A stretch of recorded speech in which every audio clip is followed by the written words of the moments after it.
Micheal Bay is a famous movie director and producer, known for his extremely high box office hits and extremely poor reviews.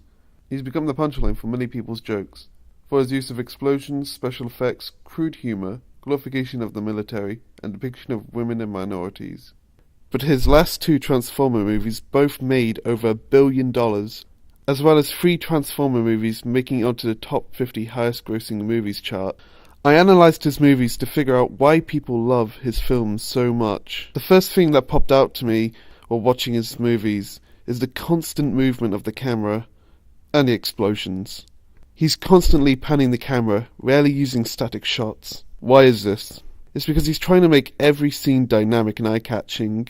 This makes his entire movie have a continual flow of movement and action, from shaky cam during action scenes to 360 hero spins to just general movement during smaller, non-action scenes. The real downside to his style is the lack of static shots, where the camera just stays still. He will shoot every scene like an action scene, never allowing the camera to stop and allow for slow, personal scenes with characters just talking. This ruins the pacing of all of his movies. It's so fast-paced and non-stop that it doesn't allow any downtime for the audience to process what they're watching or take in the detail of a static shot of a character.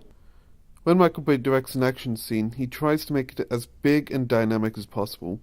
He uses a lot of camera movement, fast cuts, massive CGI puppets fighting, and lots of gunfire and explosions. His constant use of explosions cheapens the effect, making explosions common and boring. With all of his movement, cutting, and oversaturation of explosions, the action can be difficult to watch. Not only does the length of the action scene wear on you, but it's also hard to tell which hunk of CGI metal is the good guy and which is the bad guy, as the colour scheme and design for all of the Transformers look the same. Though it seems like Micheal Bay doesn't really know how to put a film together, he does have a lot of skill and vision. His scenes are extremely cluttered, and his pacing never slowing down, but he still manages to shoot big action pieces, and can pull off some good shots. For example, my favourite scene in all of the Transformer movies is when the Autobots fall to Earth in the first movie. The heroic music begins as our heroes fall to Earth like meteorites. Shia and Megan's characters look up at them, but the camera points down at them as they hold hands, seeing the Autobots land. The big explosions, mixed with people's reactions and the heroic music, makes the scene feel grand and epic. We see the Transformers emerge from the fiery wrecks, standing tall and heroic, but the camera and lighting never giving us an opportunity to see them. All we see are their vehicle forms driving out of the fog, and then we see Optimus Prime transform for the first time, and we get a proper look at him, while a long continuous shot circles him and the rest of his team transforming. A brilliant way to introduce the heroes of a movie, until they open their mouths. This is the caliber of Micheal Bay's protagonist, Jazz the Black Stereotype, This looks like a cool place to kick it.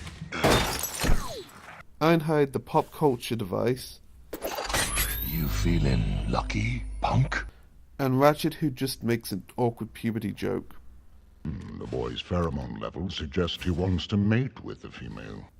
But that's a lie. The Transformers are not the protagonist, it's Shia's character. The Transformers are just secondary characters in their own movie. Now, I've been going on about how Micheal Bay is a terrible director, but I think it's all of the points I've made that makes him so successful. Maybe I've been viewing it wrong, trying to analyse the content, keep up with the story and emphasise with the characters. Maybe I should have just turned my brain off and let the movie's fast pace just guide me. The characters aren't relatable, there's no real themes or metaphors in the story. The story and the characters are just there to connect all of the big, bombastic action set pieces together, and the characters tell unfunny, uncomfortable jokes to the audience, so the audience doesn't get bored between big action scenes. In fact, this chart shows the correlation between explosions and box office gross. See the amount of explosions compared to the amount of money each movie makes. If there's anything to take away from this little analysis of Micheal Bay's films, if you can't beat 'em, join 'em. I'm off to film my brand new movie, Tits, Explosions and Patriotism, and some big CGI alien robot thing.